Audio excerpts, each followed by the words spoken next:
اور مجھے اپنا کام کرنے دو، میں مفت میں کسی کو نہیں بٹھاؤں گا۔ میں جانتا تھا کہ میری جیب میں کل ملا کر اتنے ہی پیسے ہیں جو میں نے بڑی مشکل سے جوڑے تھے۔ ان پیسوں میں میرا واپسی کا کرایہ اور دوپہر کا کھانا شامل تھا۔ اگر میں یہ پیسے دے دیتا تو مجھے میلوں پیدل چل کر واپس آنا پڑتا اور شاید سارا دن بھوکا رہنا پڑتا۔ مگر اس وقت میرے سامنے سوال میری بھوک کا نہیں بلکہ انسانیت کی بقا کا تھا۔ میرے باپ نے مجھے جوتے سینا ضرور سکھایا تھا مگر کسی کی عزت لوٹتے دیکھ کر خاموش رہنا نہیں سکھایا تھا۔ میں نے ایک لمحہ بھی ضائع کیے بغیر اپنی جیب میں ہاتھ ڈالا اور وہ مٹھی بھر سکے اور چند نوٹ نکال کر کنڈکٹر کے ہاتھ پر دے مارے اور کہا، یہ لو ان کا کرایہ اور اب اپنی یہ بکواس بند رکھنا۔ خبردار جو اب تم نے اس ماں جی کے طرف آنکھ اٹھا کر بھی دیکھا۔ کنڈکٹر نے پیسے دیکھے تو اس کی آنکھوں کی حیوانیت ختم ہو گئی اور لالچ آ گیا۔ وہ پیسے گنتے ہوئے بڑبڑایا کہ ہاں بھائی، ہمیں تو پیسوں سے مطلب ہے، چاہے کوئی بھی دے۔ اور پھر وہ آگے بڑھ گیا۔ میں نے گہرا سانس لیا اور مڑ کر اس بوڑھی عورت کی طرف دیکھا جو اب بھی حیرت اور بے یقینی سے مجھے دیکھ رہی تھی۔ ان کی آنکھوں میں آنسو تھے مگر اب یہ آنسو شکر گزاری کے تھے۔ انہوں نے میرے سر پہ ہاتھ پھیرا اور روتے ہوئے بولی، جیتے رہو بیٹا، اللہ تمہیں بہت عزت دے، تمہاری ہر مشکل آسان کرے۔ تم نے آج اس بھری بس میں میری لاج رکھ لی۔ میں دعا کرتی ہوں کہ جس مقصد کے لیے تم جا رہی ہو اللہ تمہیں اس میں سرخرو کرے اور تمہیں کبھی کسی کے آگے ہاتھ نہ پھیلانا پڑے۔ ان کی دعا سیدھی میرے دل میں اتر گئی۔ میں نے مسکرا کر ان کا ہاتھ تھاما اور کہا، ماں جی آپ روئے مت، آپ میری ماں جیسی ہیں اور ماں کی خدمت کر کے کوئی احسان نہیں کیا جاتا۔ آپ بس دعا کریں کہ آج میرا انٹرویو اچھا ہو جائے۔ میں ایک نوکری کے لیے جا رہا ہوں اور میرے لیے یہ بہت ضروری ہے۔ انہوں نے محبت بھری نظروں سے میرے چہرے کو دیکھا اور ایک گہری بات کہی، بیٹا جس کے دل میں انسانیت کا درد ہو اور جو دوسروں کا بوجھ اٹھانا جانتا ہو، اسے کسی سفارش کی ضرورت نہیں ہوتی۔ اللہ اس کے راستے خود بخود ہموار کر دیتا ہے۔ جاؤ، میرا دل کہتا ہے کہ تم کامیاب ہو کے لوٹو گے اور ایک دن بہت بڑے آدمی بنو گے۔ بس اپنی رفتار سے چلتی رہی اور میں دروازے پر کھڑا باہر دیکھتا رہا۔ اب میری جیب خالی تھی مگر دل بھرا ہوا تھا۔ مجھے نہیں معلوم تھا کہ میری یہ نیکی میری تقدیر بدلنے والی ہے اور یہ بوڑھی عورت کوئی معمولی مسافر نہیں ہے۔ بس کے دروازے پر کھڑے کھڑے مجھے کتنا وقت گزرا مجھے اندازہ نہیں ہوا مگر میرے ذہن میں اس بوڑھی ماں کے الفاظ مسلسل گونج رہے تھے جنہوں نے مجھے ایک نئی اور انوکھی طاقت دی تھی۔ بس ابھی محسوس رفتار سے چل رہی تھی اور مختلف اسٹاپس پر رکتی رہی، یہاں تک کہ کنڈکٹر نے زور سے آواز لگائی کہ پولیس لائنز جانے والے اتر جائیں۔ میں نے ہڑبڑا کر دیکھا اور جلدی سے بس سے نیچے اتر گیا۔ بس دھول اڑاتی ہوئی آگے نکل گئی اور میں وہیں سڑک کے کنارے کھڑا اس سے دیکھتا رہا جہاں سے وہ بوڑھی اماں اتری تھی۔ ان کی دعاؤں کے الفاظ میرے دل میں ایک عجیب سی ٹھنڈک بھر گئے تھے اور مجھے اپنی خالی جیب کا ذرا بھی افسوس نہیں ہو رہا تھا۔ حالانکہ حقیقت یہ تھی کہ اب میرے پاس واپسی کا کرایہ تو دور کی بات ہے، پانی پینے کے لیے بھی 1 روپیہ نہیں بچا تھا اور پولیس لائنز کا ہیڈ آفس یہاں سے ابھی بھی کچھ فاصلے پر تھا۔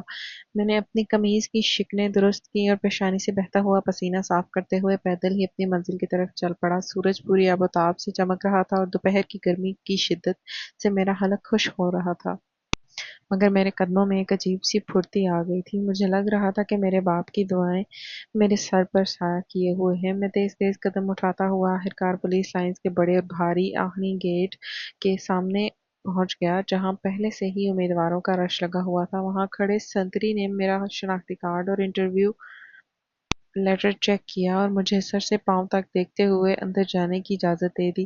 میں جیسے ہی گیٹ سے اندر داخل ہوا تو وہاں کا ماحول دیکھ کر میرے قدم ایک لمحے کے لیے ڈگمگا گئے کیونکہ وہاں موجود امیدواروں اور ان کے رہن سہن نے مجھے ایک بار پھر اپنی حیثیت کا احساس دلا دیا تھا۔ ہیڈ آفس کے وسیع و عریض اور سرسبز لان میں ہر طرف مہنگی اور چمکتی ہوئی گاڑیاں کھڑی تھیں۔ لینڈ کروزرز اور بڑی بڑی سیڈان گاڑیوں سے اترتے ہوئے لڑکے جن کے سوٹ ہی شاید میری پوری زندگی کی کمائی سے زیادہ مہنگے ہوں گے، وہ سب بہت پر اعتماد نظر آ رہے تھے۔ وہ آپس میں روانی سے انگلش میں باتیں کر رہے تھے اور ان کے ہاتھوں میں مہنگی برانڈڈ گھڑیاں اور جدید موبائل فونز تھے۔ میں اپنے لنڈے بازار سے خریدے ہوئے پرانے سوٹ اور پالش کیے ہوئے گھسے پٹے جوتوں کے ساتھ وہاں خود کو بہت اجنبی اور حقیر محسوس کر رہا تھا۔ مجھے لگا کہ شاید میں غلط جگہ آ گیا ہوں، یہاں میرا کیا کام؟ یہ تو امیروں کی دنیا ہے۔ میں نظریں بچاتا ہوا ایک کونے میں جا کر لکڑی کے بینچ پر بیٹھ گیا اور ارد گرد کا جائزہ لینے لگا۔ میرے ساتھ ہی دو لڑکے بیٹھے تھے جو اپنے حلیے سے کسی بڑے بیوروکریٹ یا سائنسدان کے بیٹے لگ رہے تھے۔ وہ زور زور سے باتیں کر رہے تھے اور ان کے لہجے میں بلا کا تکبر تھا۔ ایک کہہ رہا تھا کہ یار میرے ڈیڈ نے تو آئی جی انکل کو رات کو ہی فون کر دیا تھا، میرا کام تو پکا ہے، بس یہ انٹرویو تو ایک فارمیلٹی ہے تاکہ لوگوں کو دکھایا جا سکے کہ میرٹ پر بھرتی ہوئی ہے۔ دوسرے نے کیا کھا لگا کر کہا کہ ہاں یار میرے تایا بھی کہہ رہے تھے کہ سیٹ کنفرم سمجھو، بس اندر جا کر چہرہ دکھانا ہے۔ میں ان کی باتیں سن کر اندر ہی اندر سکڑتا جا رہا تھا۔ میرے ذہن میں ممانی کی وہ زہریلی آواز پھر سے گونجنے لگی تھی کہ جوتے سینے والے کا بیٹا پولیس افسر بنے گا، خواب دیکھنا چھوڑ دو، اوقات میں رہو۔ مجھے لگا کہ شاید ممانی ٹھیک ہی کہتی تھی۔ یہاں تو سب پہلے سے ہی سیٹنگ کر کے آئے ہیں۔ میری محنت اور قابلیت ان امیروں کی سفارشوں اور نوٹوں کی گڈیوں کے سامنے کیسے ٹک پائے گی؟ میرا دل چاہا کہ میں ابھی اٹھ کر واپس چلا جاؤں اور جا کر اپنے باپ کے ساتھ فٹ پاتھ پر بیٹھ کر جوتوں کی مرمت کروں، کم از کم وہاں عزت تو محفوظ رہے گی۔ یہاں تو قدم پر احساس کمتری مجھے مار رہا تھا اور میرا اعتماد چکنا چور ہو رہا تھا۔ میں ابھی انہی مایوس کن سوچوں میں گم تھا اور میرا سر جھکا ہوا تھا کہ مجھے اپنے باپ کا جھریوں زدہ اور پر امید چہرہ نظر آ گیا۔ جب میں گھر سے نکل رہا تھا تو انہوں نے میرے ماتھے پر بوسہ دیا تھا اور کہا تھا کہ حارث بیٹا ڈرنا مت، اللہ انصاف کرنے والا ہے، وہ محنت کو رائیگاں نہیں جانے دیتا، اور یاد رکھنا بادشاہی صرف اللہ کی ہے، یہ دنیا والے کچھ نہیں کر سکتے، ان کے پاس صرف اسباب ہیں مگر دینے والی ذات اوپر بیٹھی ہے۔ ان کے یہ الفاظ میرے لیے ڈھال بن گئے۔ میں نے آنکھیں بند کر کے گہرا سانس لیا اور خود کو سمجھایا کہ حارث تم یہاں سے کسی سفارش یا پیسے کے بلبوتے پر نہیں آئے، تم اپنی محنت سے سی ایس ایس پاس کر کے آئے ہو، تمہارا مقابلہ ان کی گاڑیوں یا کپڑوں سے نہیں ہے بلکہ تمہاری قابلیت کا مقابلہ ان کی قابلیت سے ہے، اور اس میں تم کسی سے کم نہیں ہو۔ میں نے اللہ کا نام لیا اور اپنی باری کا انتظار کرنے لگا۔ کافی دیر گزر گئی اور ایک ایک کر کے امیدوار اندر جا رہے تھے اور کچھ خوش اور کچھ اداس چہروں کے ساتھ باہر آ رہے تھے۔ بھوک اور پیاس سے میرا برا حال تھا، حلق میں کانٹے چبھ رہے تھے مگر میں نے اپنی جگہ نہیں چھوڑی۔ آخرکار چپڑاسی نے بلند آواز میں میرا نام پکارا، حارث ولد عبداللہ۔ میں چونک کر کھڑا ہوا اور اپنے کوٹ کے بٹن بند کرتے ہوئے اللہ سے مدد مانگی اور انٹرویو روم کے دروازے کی طرف بڑھ گیا۔ مجھے لگا کہ یہ چند قدم میری زندگی کا فاصلہ طے کرنے والے ہیں۔ میں نے دروازے پر دستک دی اور اندر سے ایک بھاری اور روبدار آواز میں اجازت ملنے پر بسم اللہ پڑھ کر کمرے میں داخل ہوا۔ یہ ایک بہت بڑا اور ٹھنڈا کمرہ تھا جس کے وسط میں ایک بڑی بیضوی میز رکھی تھی اور اس کے پیچھے 3 افسران بیٹھے تھے۔ دائیں اور بائیں جانب 2 مرد افسران تھے جو اپنے وردیوں میں انتہائی روبدار لگ رہے تھے، جبکہ درمیان میں ہیڈ چیئر پر ایک خاتون افسر بیٹھی تھی جنہوں نے اپنی فائل میں نظریں جمائی ہوئی تھی اور کچھ لکھ رہی تھی۔ میں نے بلند آواز میں سلام کیا، السلام علیکم سر۔ السلام علیکم میڈم۔ میرے سلام کرنے پر ان تینوں نے سر اٹھا کر میری طرف دیکھا اور جیسے ہی میری نظر درمیان والی کرسی پر بیٹھی خاتون افسر کے چہرے پر پڑی تو میرے پیروں تلے سے زمین ہی نکل گئی، میرے حلق میں کانٹے چبھنے لگے اور میں نے اپنی جگہ پر پتھر کا ہو کر رہ گیا۔ میری آنکھوں پر یقین نہیں آ رہا تھا کہ میں خواب دیکھ رہا ہوں یا حقیقت ہے، کیونکہ وہ خاتون افسر کوئی اور نہیں بلکہ وہی بوڑھی عورت تھی جنہوں نے مجھے کچھ دیر پہلے بس میں کنڈکٹر کی بدتمیزی سے بچایا تھا اور اپنا سارا کرایہ ان کے ہاتھ پر رکھ دیا تھا، مگر اس وقت ان کا حلیہ بالکل مختلف تھا۔ وہ پولیس کی آئی جی رینک کی وردی میں ملبوس تھیں، ان کے کندھوں پر لگے سٹارز اور بیجز ان کے اعلیٰ عہدے کی گواہی دے رہے تھے، اور ان کے چہرے پر وہ بے چارگی اور مظلومیت نہیں تھی جو بس میں تھی، بلکہ ایک ایسی سختی اور رعب تھا کہ بڑے سے بڑا مجرم بھی ان کے سامنے کانپ اٹھے۔ میرے وہم و گمان میں بھی نہیں تھا کہ وہ لاچار بڑھیا جس کے پاس کرائے کے پیسے بھی نہیں تھے وہ اس شہر کی اتنی بڑی افسر نکلے گی۔ میرا دماغ چکرا گیا اور مجھے سمجھ نہیں آ رہا تھا کہ میں کیا رد عمل دوں۔ میں انہیں سلام کروں یا پہچاننے کا اشارہ دوں یا انجان بن جاؤں؟ مجھے ڈر لگنے لگا کہ کہیں میں نے ان کی مدد کر کے کوئی غلطی تو نہیں کر دی۔ میں بھی اسی شاک کی کیفیت میں تھا اور انہیں ٹکٹکی باندھے دیکھ رہا تھا کہ انہوں نے بہت سنجیدگی اور اجنبیت سے میری طرف دیکھا۔ ان کی آنکھوں میں پہچان کا کوئی شعبہ تک نہیں تھا، جیسے وہ مجھے بالکل پہلی بار دیکھ رہی ہوں۔ انہوں نے اپنی اینک درست کی اور سخت لہجے میں بولی، مسٹر ہارس، اگر آپ کا گھورنا ختم ہو گیا ہو تو کیا آپ تشریف رکھیں گے یا ہم آپ کو انٹرویو کھڑے کھڑے ہی لے لیں؟ ان کی آواز میں ایسی کاٹ تھی کہ میں ہڑبڑا گیا اور فوراً معذرت کرتے ہوئے سامنے رکھی کرسی پر بیٹھ گیا۔ میرا دل اتنی زور زور سے دھڑک رہا تھا کہ مجھے لگ رہا تھا ان کی آواز پورے کمرے میں سنائی دے رہی ہے۔ میرے ذہن میں ہزاروں وسوسے سر اٹھانے لگے کہ کہیں یہ مجھ سے ناراض تو نہیں ہے کہ میں نے ان کی مدد کر کے ان کی انا کو ٹھیس پہنچائی ہے، یا کہیں وہ یہ تو نہیں سمجھ رہی کہ میں نے انہیں پہچان لیا ہے اور اب میں اس کا فائدہ اٹھانے کی کوشش کروں گا۔ ان کا رویہ اتنا پروفیشنل اور سخت تھا کہ مجھے شک ہونے لگا کہ کیا یہ وہی عورت ہے بھی یا شاید کوئی ہم شکل ہے، مگر ان کی آواز اور ان کی آنکھیں وہی تھی۔ میں نے خود کو سنبھالا اور فیصلہ کیا کہ میں بالکل انجان بن کر انٹرویو دوں گا، جیسے میں کچھ نہیں جانتا۔ انہوں نے میرے کاغذات پر ایک سرسری نظر ڈالی اور پھر سوالات کا سلسلہ شروع کیا۔ پہلا سوال انہوں نے ہی کیا اور وہ اتنا مشکل اور ٹیکنیکل تھا کہ میرا سارا دھیان بٹ گیا۔ انہوں نے ملکی حالات اور پولیس فارمز کے بارے میں ایسی باریکیاں پوچھیں کہ میں چکرا گیا، مگر میں نے ہمت نہیں ہاری اور اپنی تیاری کے مطابق جواب دیے۔ باقی دونوں افسران نے بھی مجھ سے قانون اور آئین کے مختلف شقوں کے بارے میں سوالات کیے۔ وہ مجھے کنفیوز کرنے کی کوشش کر رہے تھے۔ کبھی وہ میرے بیک گراؤنڈ پر سوال اٹھاتے تو کبھی میرے والد کے پیشے کے بارے میں پوچھتے کہ ایک موچی کا بیٹا ایماندار کیسے رہ سکتا ہے جب اسے رشوت کی آفر ہوگی۔ ان کے اس سوال پر مجھے غصہ تو بہت آیا، مگر میں نے بڑے تحمل سے جواب دیا کہ سر، ایمانداری کا تعلق پیشے سے نہیں تربیت سے ہوتا ہے، اور میرے باپ نے جوتے سی کر مجھے حلال کھلایا ہے اور اس لیے حرام کا نوالا میرے حلق سے نیچے نہیں اترے گا۔ میرا یہ جواب سن کر وہ دونوں مرد افسران تو خاموش ہو گئے، مگر وہ عورت افسر مسلسل مجھے اپنی عقابی نظروں سے دیکھتی رہی۔ ان کے چہرے پر کوئی تاثر نہیں تھا کہ وہ میرے جواب سے مطمئن ہے یا نہیں۔ انٹرویو اپنے آخری مراحل میں تھا اور مجھے لگ رہا تھا کہ میں نے اچھا پرفارم کیا ہے۔ تبھی اچانک وہ خاتون افسر جو کچھ دیر سے خاموش تھی اپنی کرسی پر سیدھی ہو کر بیٹھی اور میری آنکھوں میں آنکھیں ڈال کر ایک ایسا سوال کیا جس نے مجھے سوچنے پر مجبور کر دیا۔ انہوں نے پوچھا کہ مسٹر خارس، فرض کریں آپ ایک ضلع کے پولیس انچارج ہیں اور آپ کے پاس ایک ایسا کیس آتا ہے جہاں ایک غریب آدمی نے کسی امیر اور بااثر شخصیت کی روٹی چوری کی ہے کیونکہ اس کے بچے بھوکے تھے۔ قانون کہتا ہے کہ چوری کی سزا ملنی چاہیے اور چور کو جیل جانا چاہیے، مگر انسانیت کہتی ہے کہ وہ مجبور تھا۔ آپ کیا کریں گے؟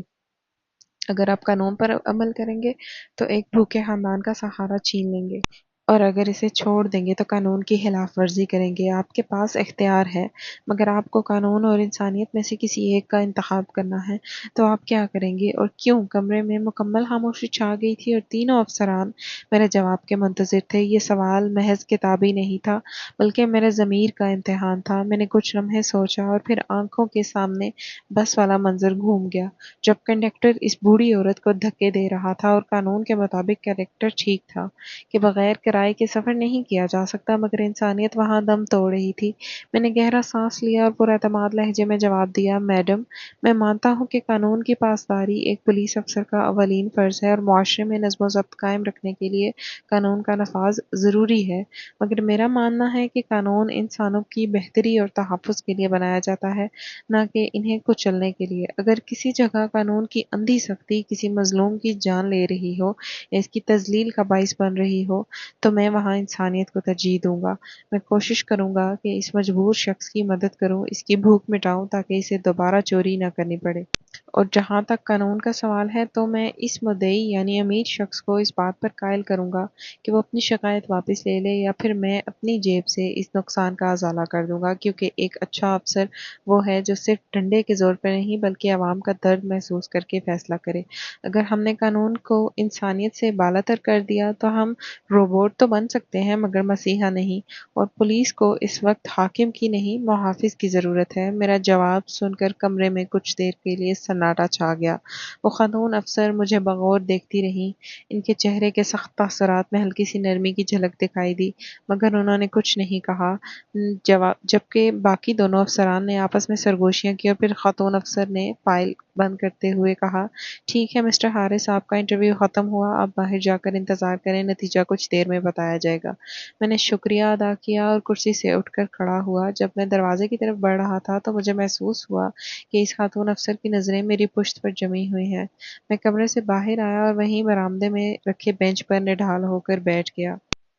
میرا دماغ ابھی تک اسی گتھی میں الجھا ہوا تھا کہ وہ اتنی بڑی افسر ہو کر بس میں اس طرح کیوں سفر کر رہی تھی۔ کہیں وہ میرا امتحان تو نہیں لے رہی تھی، یا پھر وہ واقعی کسی مجبوری میں تھی، اور سب سے بڑا ڈر یہ تھا کہ میرا وہ جواب انہیں پسند آیا ہے یا نہیں۔ وہ یہ نہ سمجھ لیں کہ میں قانون کو توڑنے والا افسر بنوں گا۔ مجھے اپنی نوکری خطرے میں لگ رہی تھی، اور ممانی کا طنزیہ چہرہ بار بار سامنے آ رہا تھا۔ ابھی مجھے باہر بیٹھے 10-15 منٹ ہی گزرے تھے کہ وہی چپڑاسی جس نے مجھے پہلے بلایا تھا وہ دوبارہ میرے پاس آیا اور بولا، حارث صاحب، آپ کو صاحب لوگ اندر بلا رہے ہیں۔ میرے ہاتھ پاؤں ٹھنڈے پڑ گئے، دل میں خوف بیٹھ گیا کہ ضرور میں نے کوئی غلط بات کر دی، یا شاید وہ مجھے یہ کہہ کر ریجیکٹ کرنے والے ہیں کہ آپ کا جواب غیر قانونی تھا۔ میں نے کانپتے ہاتھوں سے پسینہ صاف کیا اور ڈرتے ڈرتے دوبارہ کمرے کے دروازے کی طرف بڑھا۔ مجھے لگ رہا تھا کہ یہ چند قدم میری زندگی کا فیصلہ کرنے والے ہیں۔ میں نے دروازہ کھولا اور اندر داخل ہوا تو منظر کچھ بدلا ہوا تھا۔ وہ خاتون افسر اب اپنی ہیڈ چیئر پر نہیں تھی، بلکہ سائیڈ والے صوفے پر بہت اطمینان سے بیٹھی تھی، اور ان کے ہاتھ میں چائے کا کپ تھا۔ جیسے ہی انہوں نے مجھے دیکھا تو ان کے لبوں پر ایک ایسی مسکراہٹ آ گئی جو بس والی اماں کے چہرے پر تھی۔ انہوں نے مجھے اپنے پاس صوفے پر بیٹھنے کا اشارہ کیا، اور میں حیرت اور خوف کے ملے جلے جذبات کے ساتھ ان کے سامنے جا کھڑا ہوا۔ مجھے سمجھ نہیں آ رہا تھا کہ کیا ہونے والا ہے۔ انہوں نے نرم لہجے میں کہا، حارث بیٹا، اندر آ جاؤ اور ڈرو مت، میں وہی ہوں جس نے تمہیں بس میں دیکھا تھا۔ انہوں نے میرے کندھے پر ہاتھ رکھا اور مجھے صوفے پر بیٹھنے کا اشارہ کیا۔ میرے اعصاب ابھی بھی شل تھے، اور مجھے سمجھ نہیں آ رہا تھا کہ میں ہوش ہوں یا نہیں۔ میں نے بیٹھتے ہوئے ہکلاتے ہوئے پوچھا کہ میڈم، یہ سب کیا ہے؟ آپ وہاں بس میں، اور پھر یہاں اس وردی میں؟ مجھے کچھ سمجھ نہیں آ رہا۔ کیا میں نے کوئی غلطی کر دی ہے، یا آپ میرا امتحان لے رہی تھی؟ انہوں نے ہنستے ہوئے باقی دونوں افسران کی طرف دیکھا اور پھر مجھ سے مخاطب ہو کر بولی کہ بیٹا، تم ضرور سوچ رہے ہوگے کہ ایک آئی جی پولیس بس میں کیا کر رہی تھی۔ دراصل بات یہ ہے کہ ہمیں پولیس ڈپارٹمنٹ کے لیے صرف پڑھے لکھے روبوٹس نہیں چاہیے تھے جو رٹے رٹائے جواب دے کر پاس ہو جائیں۔ ہمیں ایسے نوجوانوں کی تلاش تھی جن کے اندر انسانیت زندہ ہو، اور جو وردی پہن کر فرعون نہ بن جائیں بلکہ عوام کا درد سمجھیں۔ میں نے یہ خفیہ دورہ جان بوجھ کر پلان کیا تھا۔ ہم اس سے پہلے ایک اور جگہ بھی گئے تھے، لیکن ہمیں وہاں مایوسی ہوئی، کیونکہ وہاں بھی کوئی بھی نوجوان ایسا نہیں تھا جس نے انسانیت کا تقاضا پورا کیا ہو۔ میں دیکھنا چاہتی تھی کہ اس شہر کے لوگ، اور خاص طور پر ہمارے نوجوان، قانون اور اخلاقیات کو کیسے دیکھتے ہیں۔ اس بس میں تمہارے علاوہ کئی اور امیدوار بھی سوار تھے جو اسی انٹرویو کے لیے آ رہے تھے، مگر ان سب نے مجھے نظر انداز کر دیا۔ کسی نے کھڑکی سے باہر دیکھنا شروع کر دیا، اور کسی نے ہیڈ فون لگا لیے۔ صرف ایک تم تھے جس نے اپنی ضرورت کو پس پشت ڈال کر میری مدد کی۔ تم نے بنا کسی غرض کے بس اس ایک مجبور عورت کی مدد کی، اور یہی وہ جذبہ ہے جو ایک بہترین پولیس افسر کی پہچان ہے۔ ان کی باتیں سن کر میری آنکھوں میں نمی تیرنے لگی۔ مجھے یقین نہیں آ رہا تھا کہ میری ایک چھوٹی سی نیکی مجھے یہاں تک لے آئے گی۔ انہوں نے اپنی میز سے ایک لفافہ اٹھایا اور میرے ہاتھ میں تھماتے ہوئے کہا، حارث، یہ تمہارا اپوائنٹمنٹ لیٹر ہے۔ تم اے ایس پی منتخب ہو چکے ہو، اور تمہیں پورے پینل نے متفقہ طور پر سلیکٹ کیا ہے، نہ صرف تمہارے جوابات کی وجہ سے۔ اور میں تمہیں ایک چھوٹا سا تحفہ دینا چاہتی ہوں۔ وہ یہ ہے کہ تمہیں یہ لیٹر ابھی گھر جا کر کسی کو نہیں دکھانا۔ میں چاہتی ہوں کہ تمہاری کامیابی کا اعلان ویسا ہی شاندار ہو جیسا تمہارا کردار ہے۔ آپ نے اپنا تعارف میں بتایا کہ آپ کے والد ایک موچی ہیں، تو یقیناً ہماری آمد ان کے لیے بہت خوش آئند ہوگی۔ میں خود تمہارے گھر آؤں گی اور تمہارے والد کو سیلیوٹ کروں گی، جنہوں نے تم جیسے ہیرے کی تربیت کی ہے۔ تم بس گھر جاؤ اور خاموش رہو، اور انتظار کرو جب ہم تمہارے گھر سرکاری پروٹوکول کے ساتھ آئیں گے۔ میں نے نم آنکھوں کے ساتھ ان کا شکریہ ادا کیا اور وہ لیٹر اپنی جیب میں چھپا دیا۔ میرا دل خوشی سے پھٹ رہا تھا، مگر میں نے خود پر قابو پایا اور دفتر سے باہر نکل آیا۔ اب میری چال میں ایک عجیب سا اعتماد۔ مجھے وہ بھوک و پیاس جو کچھ دیر پہلے محسوس ہو رہی تھی اب بالکل ختم ہو چکی تھی۔ میں ہواؤں میں اڑتا ہوا گھر کی طرف روانہ ہوا، اور راستے بھر یہی سوچتا رہا کہ کل شام جب پولیس کی گاڑیاں ہماری گلی میں رکیں گی تو ممانی کا کیا حال ہوگا۔ جب میں گھر پہنچا تو شام گہری ہو چکی تھی، اور گلی میں ایک عجیب سی چہل پہل تھی۔ ہمارے گھر کے باہر ٹینٹ لگے ہوئے تھے اور دیگوں کی خوشبو آ رہی تھی۔ میں حیران ہوا کہ یہ سب کیا ہے۔ میں اندر داخل ہوا تو دیکھا کہ ممانی بہت من ٹھن کر پھر رہی تھی، اور ماموں بھی نئے کپڑے پہنے مہمانوں کا استقبال کر رہے تھے۔ صحن میں کرسیاں لگی ہوئی تھی، اور محلے کے کچھ لوگ اور ممانی کے میکے والے